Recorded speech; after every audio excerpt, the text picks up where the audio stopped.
So the next thing that we want to do is to be able to start to retrieve the data that comes from the URLs that we're passing into it, and ultimately start to work through the XML or the HTML that's coming back. So we're going to use two libraries, one that's built in and one that you can get from the internet freely available. So the first thing, let's go ahead and just run this real quick. So in order to run this in its current form, we would just simply use Python from the command shell and then pass in our itunes.py file. And as you can see here, we have a little bit of an issue. This is a nice thing about Python, is it's pretty good about telling you when you do things wrong and where you've done the wrong things. So as you can see here on line 34 for app in self.apps, it even shows you the line text. It doesn't know what self is, and that's because at this point we're not in any sort of context. There's no self.apps. But what there is, and I mistyped this before, is there is a crawler.apps. Remember, we created this apps as a property inside of our app crawler class. So now that we've done that and we've saved it, we can go ahead and run that again. And it seems to run just fine. It doesn't do anything yet, but it seems to work. So now we want to go ahead and bring in our libraries that we want to use in order to get this whole thing to work.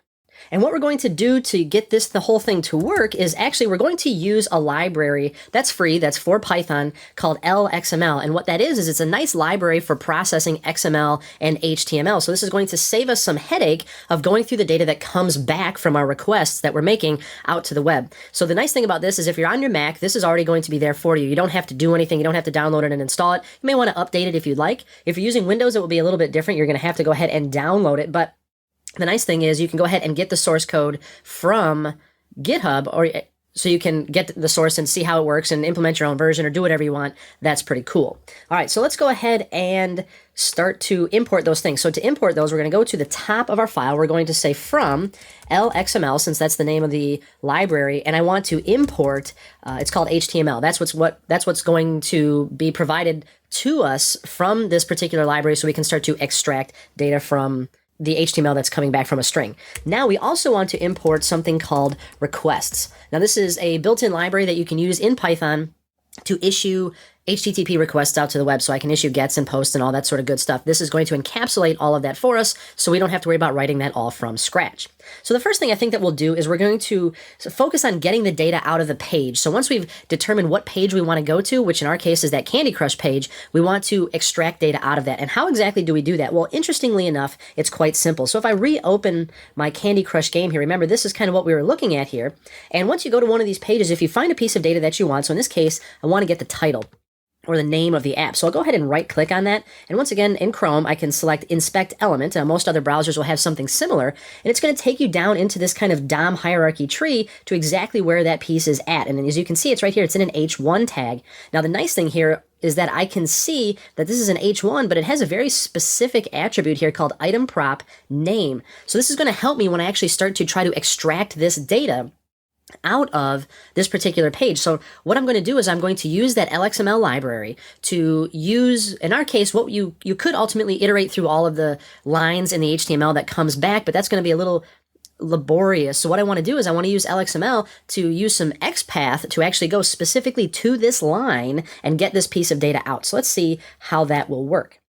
So I'm going to come into my get app from link function here, and I'm going to start by issuing a request to get the data that I want. So I'm going to call this start page, and I want to use my requests, and I want to use the get function that's attached to it, and I want to pass in the link. So this is going to issue a get request to the URL that I pass into it, and it's going to get back basically a string representation of what's going on that particular page. And if you wanted to prove that, you could simply do a print, and you could say start page, and you want to use the text property that's attached to it. So if I go ahead and save that and come over here and execute my code, it of course isn't actually working yet because crawl is not doing anything with that. So I could go ahead and just say self get app from link, and we'll say we want to pass into this self.starting URL. So this is ultimately what we're going to get to eventually.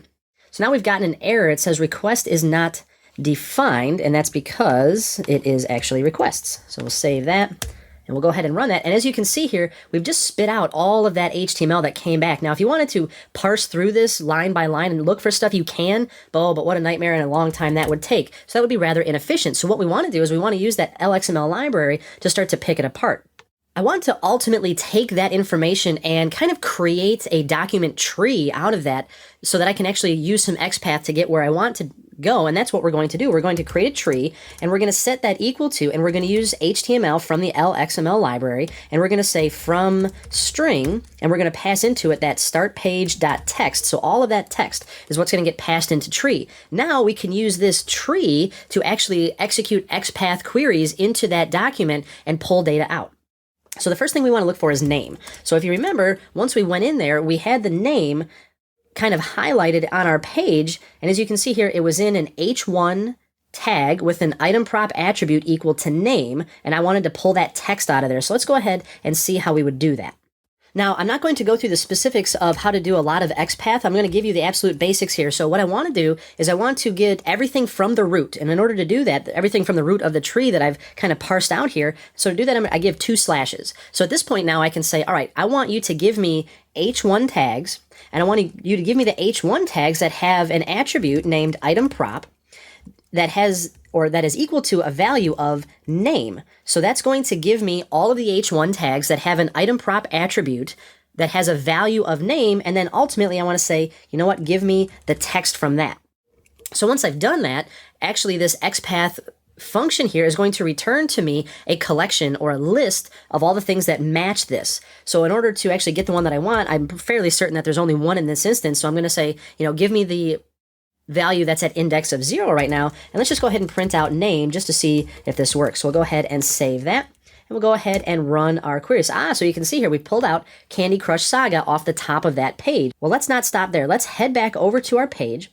Now we also want to grab this string here. So we're going to right click, inspect element. Oh, look at that. It's an H2, but now at this point, it's not as clear as or as simple as saying, give me an attribute that has a particular, or give me an element that has a particular attribute like the previous one did. We have to look a little bit deeper.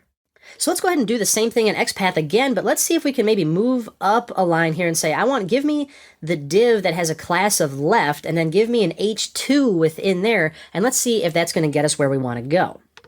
So we'll come back in here again, and this is going to be the developer. So we'll say developer is equal to tree.xpath. And we'll say, all right, I want to give me a div that has an attribute named class that's equal to left. And then from within there, I want to then give me the H2 that is within there. And then from within that H2, give me the text. And once again, give me the first one in the hopes that that's going to be the correct one. So I'll go ahead and save that. And now instead of printing name, we'll print developer. So let's save that. All right, so we got back by King.com Limited, so we can go ahead and address that by. Maybe we could strip that out later or something like that, but that's probably not a big deal. We could leave it in there.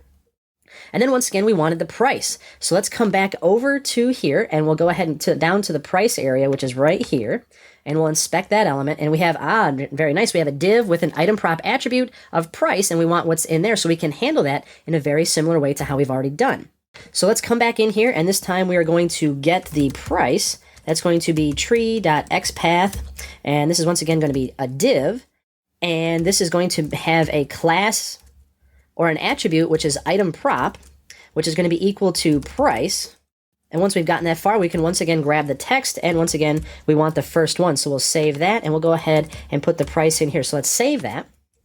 And we'll go ahead and run our code, and there we go, it's free. So now you've retrieved 3 pieces of information, the name, the developer, and the price, all using fairly simple XPath queries to dig through that information. Now the next thing we want to do is we want to grab those apps that we found down in there, down at the bottom here to say customers also bought. So let's go ahead and right click on one of these and inspect this element, and we're going to see this is pretty far down here inside some lookup info inside a presentation, and the first list item within the UL with a role of presentation, this is going to give me the link. So this is roughly where we're going to need to go to get this information.